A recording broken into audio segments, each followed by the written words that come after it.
जिसे आगे चलकर 1978 में बामसेफ के नाम से जाना गया। और आज एक और दिन है, मतलब जो फातिमा शेख है उनके जन्म तिथि के अलावा या उनके जन्मदिन के अलावा एक और खास दिन है, वो है जो मान्यवर काशीराम जी हैं, उनकी आज क्या है, पुण्यतिथि है।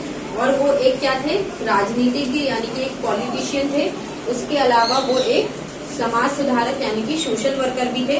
उन्होंने भारत में जो बहुजन लोग हैं उनके एकीकरण यानी कि उनको एक साथ एकजुट करने के लिए काफी ज्यादा प्रयास किए और उन्होंने इसके लिए एक महासंघ बनाया जिसको बामसेफ कहा जाता है यानी। और 1984 में बहुजन समाजवादी पार्टी की स्थापना की उन्होंने, ताकि दलित लोग जो हैं, जो बहुजन लोग हैं, वो एकजुट हो सके।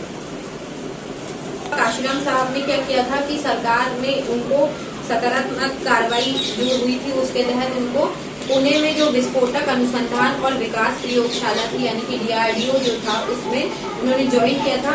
तो जब पहली बार, उससे पहले उनके साथ कोई भी जातिगत भेदभाव नहीं किया गया था, उन्होंने अच्छी स्कूलिंग की, सब कुछ अच्छा रहा। लेकिन जब उन्होंने DRDO ऑफिस ज्वाइन किया तो उन्होंने पहली बार जो जातिगत भेदभाव है उसको महसूस किया।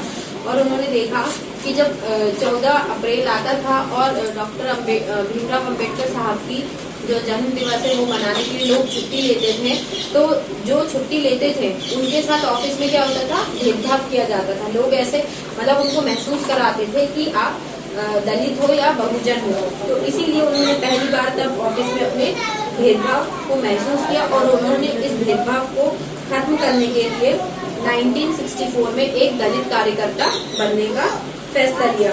उनके करीबी लोगों के अनुसार उन्होंने ये निर्णय क्यों लिया था कि उन्होंने जो डॉक्टर भीमराव अम्बेडकर है उनकी एक बुक थी एनिलिएशन ऑफ कास्ट, उसको पढ़ा और उसके बाद डॉक्टर भीमराव अम्बेडकर के दर्शन भी किए और वो उससे काफी ज्यादा प्रभावित हुए और उन्होंने एक बहुजन नेता बनने का संकल्प लिया या सोचा।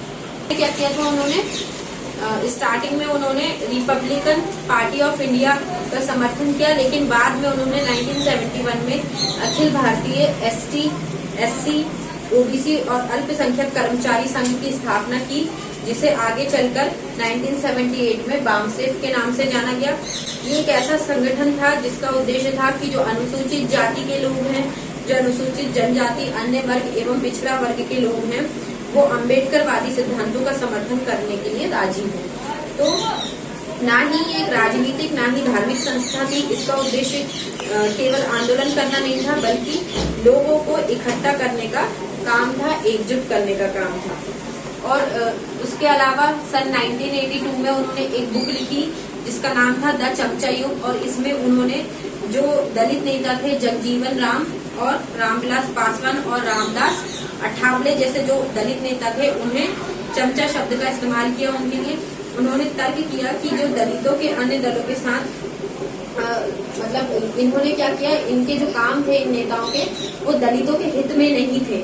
इसीलिए काशीराम जी ने 14 अक्टूबर 2006 को जब अम्बेडकर, जो डॉक्टर अम्बेडकर हैं, उनकी 50वीं वर्षगांठ के मौके पर उन्होंने ये मंशा जताई कि वो बौद्ध धर्म ग्रहण करना चाहते हैं और साथ ही साथ उनके जो 5 करोड़ समर्थक हैं वो भी उनके साथ उसी दिन बौद्ध धर्म ग्रहण करें, क्योंकि उनके इस आंदोलन में उनके साथ कई जातियों के लोग थे। तो इसके कारण ये व्यापक रूप से बढ़ सकता था। लेकिन 9 अक्टूबर 2006 को क्या हो गया, उनकी यानी कि 9 अक्टूबर 2006 में उनकी डेथ हो गई।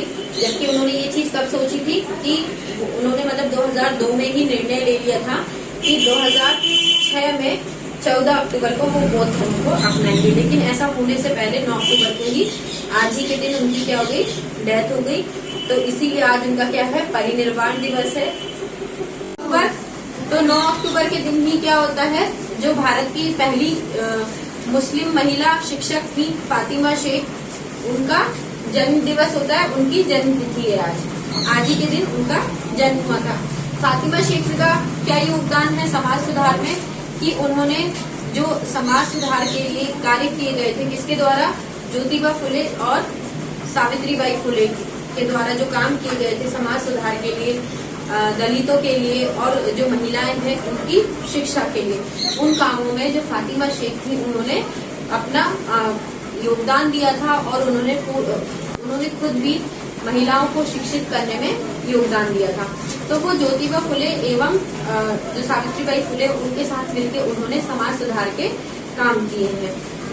क्योंकि ज्योतिबा फुले और जो सावित्रीबाई फुले हैं उन्होंने लड़कियों की एजुकेशन के लिए बहुत ज्यादा योगदान किया है एवं दलित लोगों को पढ़ाने के लिए योगदान दिया है। तो जब वो ये कार्य करते थे तो उनकी जो ज्योतिबा फुले के पिता थे वो समाज के दबाव में आके उनको सपोर्ट नहीं करते थे, क्योंकि उस समय क्या होता था ऐसा लड़कियों के एजुकेशन पे और स्पेशली जो दलित महिलाएं हैं या दलित पुरुष हैं उनको एजुकेशन लेने नहीं दिया जाता था, उनको पढ़ने लिखने नहीं दिया जाता था।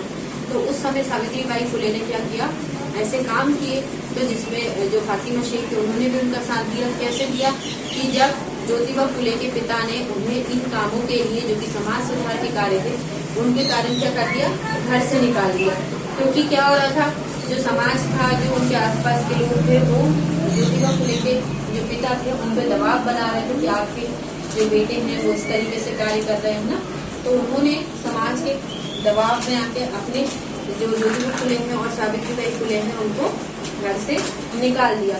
तो उस समय उनके पास रहने के लिए कहीं पर भी जगह नहीं थी, तो उनको किसने अपने घर में जगह दी रहने के लिए, उस्मान शेख नाम के एक व्यक्ति थे जो कि पूना में रहते थे। उन्होंने उनको अपने घर में रहने दिया और अपने घर के जो आंगन था उसमें उनको जो स्कूल है या फिर जो लोगों को पढ़ाने की जगह है वो दी उनको, यानी कि स्कूल चलाने की परमिशन दी। तो उस्मान शेख जो है उन्हीं की बहन का नाम क्या था, फातिमा शेख था। फातिमा शेख ने भी सावित्रीबाई फुले के साथ मिलकर काम करना चालू किया। तो सावित्रीबाई फुले एवं ज्योतिबा फुले के साथ साथ लोग फातिमा शेख के भी अगेंस्ट चले गए, उनका भी विद्रोह करने लगे, क्योंकि उनके हिसाब से ये क्या कर रहे थे कि गरीब और जो दलित लोग हैं, जो महिलाएं हैं, उनको शिक्षित कर रहे थे।